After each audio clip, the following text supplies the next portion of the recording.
happy Holi সকলোকে হোলিৰ শুভেচ্ছা জ্ঞাপন কৰিছো ব্লগটো দেখালৈকে অৱশ্যে হোলি কেইবাদিনো হৈ যাব পাৰবা কিন্তু এইটো হৈছে স্পেচিয়েল হোলি ব্লগ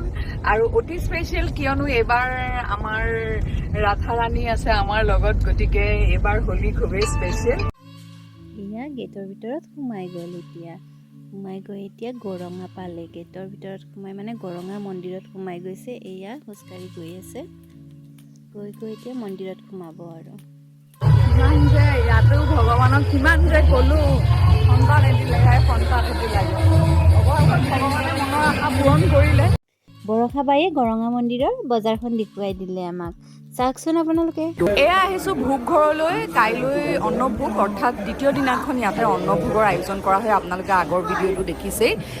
আজি অৰ্থাৎ প্ৰথম নিশা ইয়াতে লাও ভাঙি শুভ আৰম্ভণি কৰা হয় বিভিন্ন বতৰৰ পাচলিৰে ভোগ ৰন্ধা হয় মাংগলিক কাৰ্যসূচীৰে আৰম্ভণি কৰা হ'ব ইবোৰেও হেনো লাও ভাঙিব গতিকে ইবোৰ সৰু লাও এটা দিয়া হৈছে চাওঁ আহক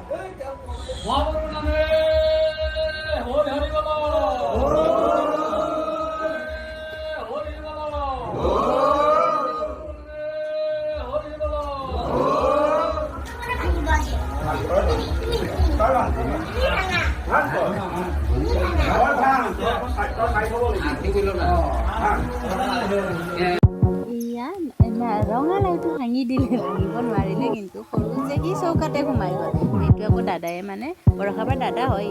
দাঙি দিলে পেলাই ভাঙি গ'ল সেইটো দুফাল হৈ গৈছে ধুনীয়া লাগিছে ন এইবিলাক আৰম্ভণি তাৰপিছতে ৰাতিপুৱাই বৰষাবা আৰু ভাস্কৰদাই মানে দুইজনে বহি কফি খাই আছিলে তাৰপিছত এইয়া মন্দিৰত গৈছিলে কিমান মানুহৰ ভিৰ মানে বৰষাবাক আগুৰি ধৰিছে ফটো উঠিব সকলোৱে চেলফি উঠে বৰষাবাৰ লগত হোলী খেলিলে ইয়াত ভোগ বনাই আছে সকলো সেৱা জনাবলৈ ভোগ প্ৰথমতে মন্দিৰত আগবঢ়োৱা হয় ভগৱানক আগবঢ়োৱা হয়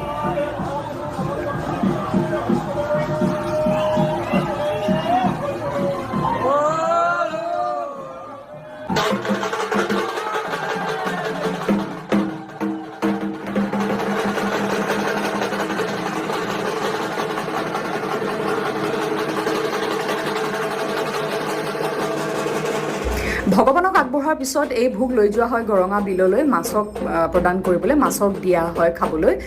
এই সকলোবোৰ নিয়ম অতীজৰ পৰা একেধৰণৰে চলি আহিছে মোৰ আজু ককা আজু আইতাই আৰম্ভ কৰিছিলে ইয়াতে হেনো কিবা পাইছিলে তেতিয়া গৰঙা বিলত ব্যৱসায় আছিলে গতিকে ইয়াতে কিবা পাওঁতে এক মন্দিৰ স্থাপন কৰিলে আজিৰ যিটো এই আকৃতি কিন্তু মোৰ স্বৰ্গীয় ককা ক্ষীৰদাকান্ত বিষয়াদেৱে নিৰ্মাণ কৰা পূজা একেধৰণৰে চলি আহিছে এয়া মোৰ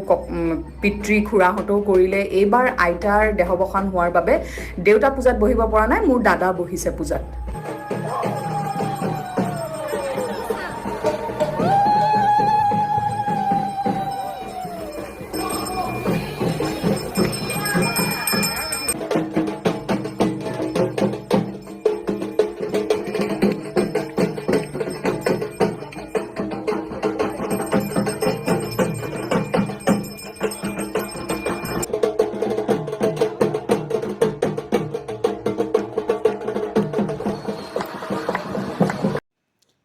নাৱত ভোগখিনি মাছক দি দিয়ে বোলে এইবিলাক নিয়ম আছে এয়া ভোগ দি দিলে নদীত তাৰপিছতে এই খাব আৰম্ভ কৰিলে সকলো ৰাইজেও খাইছে ভোগ ৰাইজক দিছে এয়া বৰষাবায়ে প্ৰণাম কৰিলে কৰি আৰম্ভণি হৈ গ'ল খোৱাৰ এয়া সকলো ৰাইজ মিলি খাবলৈ বহিছে এয়া সন্ধিয়াৰ আৰতি দ্বিতীয় নিশাৰ এয়া সন্ধ্যা আৰতি প্ৰতিদিনে এনেকৈ আৰতি কৰা হয় মন্দিৰত অৱশ্যে 365 দিনে আৰতি হয় এয়া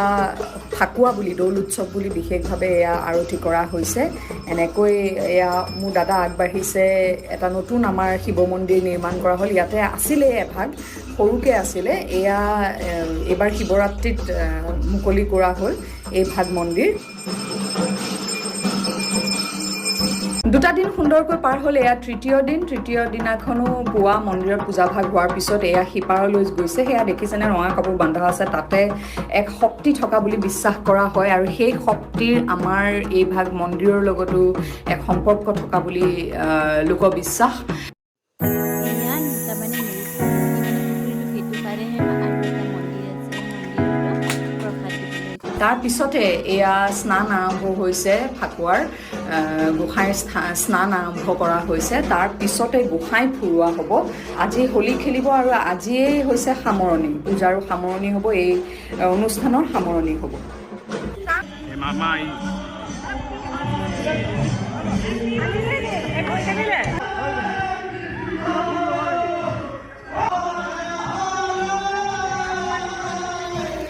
এয়া হোলী খেলা আৰম্ভ হৈ গ'ল তাতে মানে কীৰ্তন হৈ আছে কীৰ্তন মহিলাৰ কীৰ্তন হৈছে হেনো এইবাৰ ইচ কেনেকুৱা ন কি ধুনীয়া কীৰ্তন গাইছে আৰু এইফালে হোলীও লাগি আছে সকলোৰে মাথাই গায়ে ইয়াতে আকৌ বৰষাবাৰ বৌজনীও নাচিছিলে এইবিলাক সকলোৱে হোলী লগাই লগাই বৰষাবাৰ বৌ ভতিজা মানে সকলোৱে চেলফি উঠিছে ভাস্কৰেও মানে লগাই দিলে আৰু ভাস্কৰ দায়ে বৌৱাকক লগাই দিলে চাওকচোন বাৰু ইচ হোলী বৰষাবাৰ মাজনীক যে কি ধুনীয়া দেখা হৈছে হোলী দি ন ইমান ধুনীয়া দেখা হৈছে এইটো কালি আহি গ'ল সন্ধিয়া সময়তে মানে কালী মা ওলালে এই কালী মাজনীক সকলোৱে মানে ৰাইজে যোনে পাইছে শুনে আৰু মানে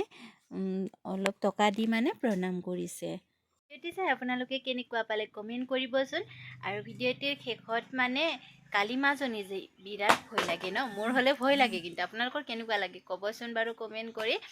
আৰু ভিডিঅ'টিৰ শেষত কৈছোঁ নতুনকৈ যদি আপুনি চাই আছে তেতিয়াহ'লে ছাবস্ক্ৰাইব কৰি দিবলৈ নাপাহৰিব